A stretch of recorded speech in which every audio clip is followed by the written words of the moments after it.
સુરતના જાણીતા બિલ્ડર તુષાર ઘેલાણી આપઘાત કેસમાં તેની મહિલા મિત્ર પૂનમ ભદુરિયા સામે આત્મહત્યા માટે દુષ્પ્રેરણા આપ્યાનો ગુનો નોંધાયા બાદ હાલ જેલ હવાલે છે।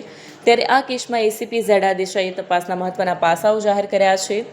પોલીસ તપાસમાં ચોંકાવનારો ખુલાસો થયો છે કે આરોપી પૂનમ ભદુરિયાએ વર્ષ 2018થી 2025 દરમિયાન બ્લુ પેવિલિયન સ્કૂલમાંથી માતબર રકમ મેળવી હતી, જેમાં પગાર પેટે 92.34 લાખ, નફા પેટે 57.84 લાખ અને મૂડીના વ્યાજ પેટે 38.16 લાખ મળી કુલ 1,88,35,680 રૂપિયા મેળવ્યા હોવાનું ડોક્યુમેન્ટ્સ પરથી સાબિત થયું છે।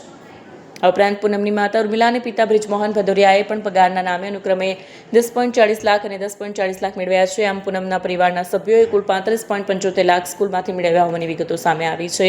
આ રકમ બાબતે જ્યારે આરોપી પૂનમની પૂછપરછ કરવામાં આવી ત્યારે તેણે કોઈ યોગ્ય ખુલાસો કર્યો નથી, જે માટે પોલીસ તપાસનો વિષય બન્યો છે। આ સમગ્ર પ્રકરણમાં પૂનમની બહેન પ્રિયા ચૌહાણની ભૂમિકા પણ શંકાસ્પદ જણાઈ રહી છે।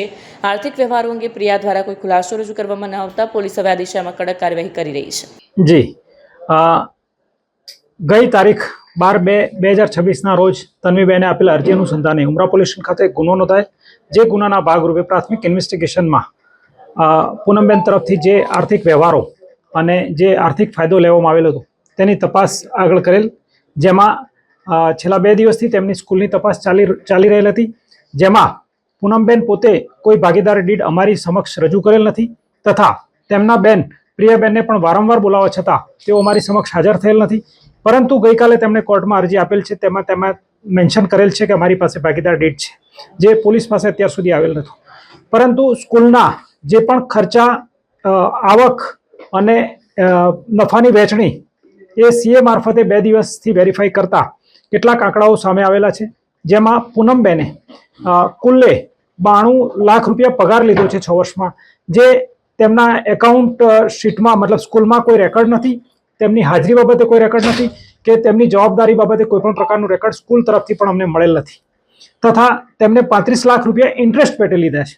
તો તેનો પણ ખુલાસો કરી શકેલ નથી કે કયા મૂડીના ઇન્ટરેસ્ટ પેટે તેઓ 35 લાખ રૂપિયા લીધા છે અને ભાગીદારીના ભાગરૂપે તેમને 57 લાખ રૂપિયા જેટલી રકમ પોતાના પ્રોફિટમાં બતાવેલી છે છેલ્લા 6 વર્ષની। 57 લાખ 57 લાખ રૂપિયા પ્રોફિટ રૂપે બતાવેલી છે। આ તેમની વ્યક્તિગત વાત થઈ। આ ઉપરાંત તેમણે તેમના માતાનો પગાર ઉધારેલ છે, તેમના પિતાનો પગાર ઉધારેલ છે અને તેમના પ્રિયાબેન જે શિક્ષક તરીકે બતાવેલ છે તેમનો પણ પગાર દર મહિને દરેક વ્યક્તિના એકાઉન્ટમાં 40,000 રૂપિયા લેખે છેલ્લા 4 વર્ષથી જાય છે, જેનો આંકડો અંદાજિત 35 લાખ રૂપિયા જેવો થાય છે। જે બાબતે પણ પ્રિયાબેન કે પૂનમબેન તરફથી કોઈ પણ પ્રકારનો ખુલાસો આપવામાં આવેલ નથી, પ્લસ તેમનું શૈક્ષણિક સંસ્થામાં શું રોલ હતો, તેમની શું જવાબદારી હતી કે તેમનું હાજરી રજીસ્ટર પણ ચેક કરતા આ પૈકી કોઈનું નામ મળી આવેલ નથી, જે બાબતે તેમના તરફથી કોઈ સ્પષ્ટતા થયેલ નથી। અને બાકીના વ્યવહારો બાબતે આર્થિક રીતે જે પણ થયેલા છે તેની તપાસ ચાલુ છે અને પૂનમબેન અત્યારે હાલ જ્યુડિશિયલ કસ્ટડીમાં છે। પ્રિયાબેનને છેલ્લા 3 દિવસથી બોલાવવા છતાં પણ પોલીસ રૂબરૂ આવતા નથી, જેથી આગળ તે શું કહેવા માંગે છે કે શું કરવા માંગે છે તે એમના નિવેદન પરથી વધારે સ્પષ્ટ થશે।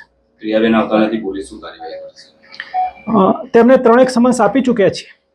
ત્યારબાદ તેમના મોબાઈલ સીડીઆર લોકેશનથી ટ્રેસ કરીને તેમને રૂબરૂ બોલાવવામાં આવશે। સર, આજે ડીડ એની પાસે તમામ પુરાવા છે, પોલીસને નથી આપતી પણ કોર્ટમાં જઈને રજૂ કરવા તૈયાર છે, આનું કારણ શું લાગે? જી, કોર્ટમાં એમણે માત્ર ડીડની રજૂઆત કરેલ છે, ભૌતિક પુરાવો તો કોર્ટમાં પણ આપી શક્યા નથી અને એ તો પૂનમબેન કે પ્રિયાબેન જ કહી શકે કે પોલીસને કેમ નથી આપતા। સર, આ સ્કૂલ કોણ સંચાલક કોણ છે ઓન પેપર સંચાલક એમનું કોઈ જ મેમોરેન્ડમ નથી, માત્ર પાર્ટનરશિપ છે। કોઈ પણ વ્યક્તિની કોઈ પણ પ્રકારની જવાબદારી બાબતે ક્યાંય ઉલ્લેખ નથી કે કોઈ પણ વ્યક્તિ ના આર્થિક વ્યવહારો બાબતે માત્ર ડિમ્પલબેન કરીને જે એડમિન છે તમામ સંચાલન એ કરે છે અને એમનો પણ કોઈ જગ્યાએ ઉલ્લેખ નથી કે એમનો રોલ શું છે અને એમનો પગાર શું છે। એક્ચ્યુઅલ સ્કૂલ કોના નામે છે? પ્રી પ્રાઇમરી સ્કૂલ છે, જેમાં સત્તાવાર રીતે કોઈનું ઓફિશિયલ રજીસ્ટ્રેશન થયેલું નથી અને એમાં પરમિશન પણ લેવાની નથી, પણ છેલ્લા વર્ષમાં ગયા વર્ષમાં ડીઈઓ સાહેબ સાથે વાતચીત દરમિયાન છેલ્લા વર્ષથી મંજૂરી ફરજિયાત થઈ છે, જેથી હવે કદાચ તેઓ કોઈ પ્રોપર નામથી પરમિશન લેશે। સર, નફાની વહેંચણી કઈ રીતે થતી હતી? નફાની વહેંચણી 50-50% થતી હતી। સાહેબ, એવું કહેવાતું હતું કે છેલ્લો કોલ આપઘાત કરતા પહેલા છેલ્લો કોલ પૂનમબેને કર્યો હતો, પરંતુ કોર્ટમાં એવો પુરાવો રજૂ કરે છે કે તુષારભાઈ એમને પૂનમબેનને ફોન કરીને બધું જણાવતા હતા, વાતચીત થતી હતી. 63 સેકન્ડ સુધી વાત ન કરી. છેલ્લા કોલ બાબતે હું સ્પષ્ટતા કરી દઉં કે તુષારભાઈ અને આ પૂનમબેન વોટ્સઅપ કોલ કરતા હતા, જેથી સીડીઆરમાં એમનો કોલ આવેલ નથી. વોટ્સઅપ કોલ માટે આઈપીડીઆરની જરૂરિયાત હોય છે, જે આપણે માગેલા છે હજુ સુધી આવેલા નથી. અને તુષારભાઈ અને પૂનમબેન એકબીજાને વાત કરતા હતા જ, 2 વે કોમ્યુનિકેશન હતું, જેથી કોઈ એક વ્યક્તિ કરતો હતો કે 2 વ્યક્તિ કરતા હતા એવું નથી, બંને અરસપરસ કરતા જ હતા. અને એ આઈપીડીઆર આવ્યા પછી ખ્યાલ આવશે.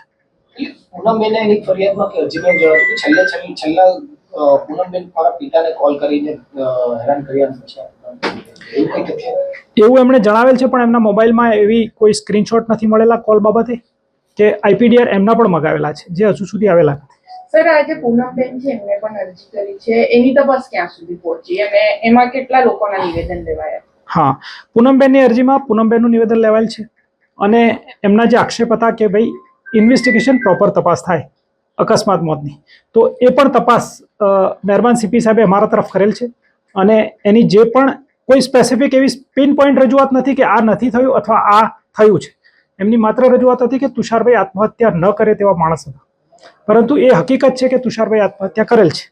અને બીજી રજૂઆત હતી એમની 25 લાખ બાબતે, તો એ 25 લાખ બાબતે પણ જે પૂનમબેને આપેલા છે, જે તુષારભાઈએ ખેડૂતને આપેલા છે, ને ખેડૂતે એમના પિતાજીને 11 લાખ રૂપિયાની એન્ટ્રી આપી છે, જે આજે જ ઇન્વેસ્ટિગેશનમાં બહાર આવ્યું છે.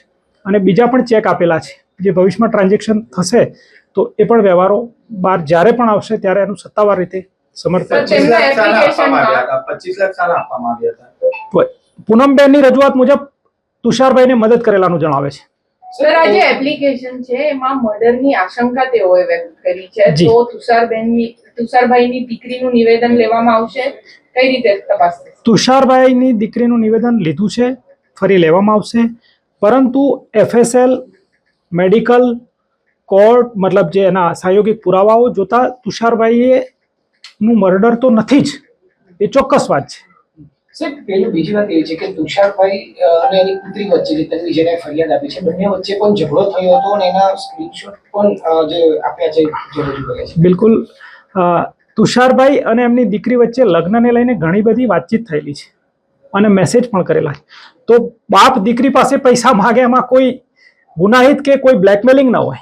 એટલે કોઈ ઝઘડો હોય ને એનું ડિમાન્ડ કરે એ સોશિયલ, આપણી સામાજિક વ્યવસ્થા મુજબ દીકરી બાપ પાસે ગમે તે પૈસા માગી શકે, ગમે તે ઝઘડો કરી શકે, કારણ કે એના લગ્ન હતા. ગિલાની તરીકે ઉલ્લેખ કરેલો છે. એ અર્થઘટન નામદાર કોર્ટ કરશે. સર, મને સામાન્ય રીતે કોઈ ખર્ચા બાબતે કે કોઈ વિવાદ બાબતે બાપ દીકરી એક જ ઘરમાં રહે છે, ત્યારે વોટ્સઅપ પર આ બધી ચર્ચા શા માટે થાય છે? વોટ્સઅપ મેસેજ જૂનો છે, આપ જરા એકવાર ચેક કરી લેજો. એ અમેરિકાથી ત્યારનો છે.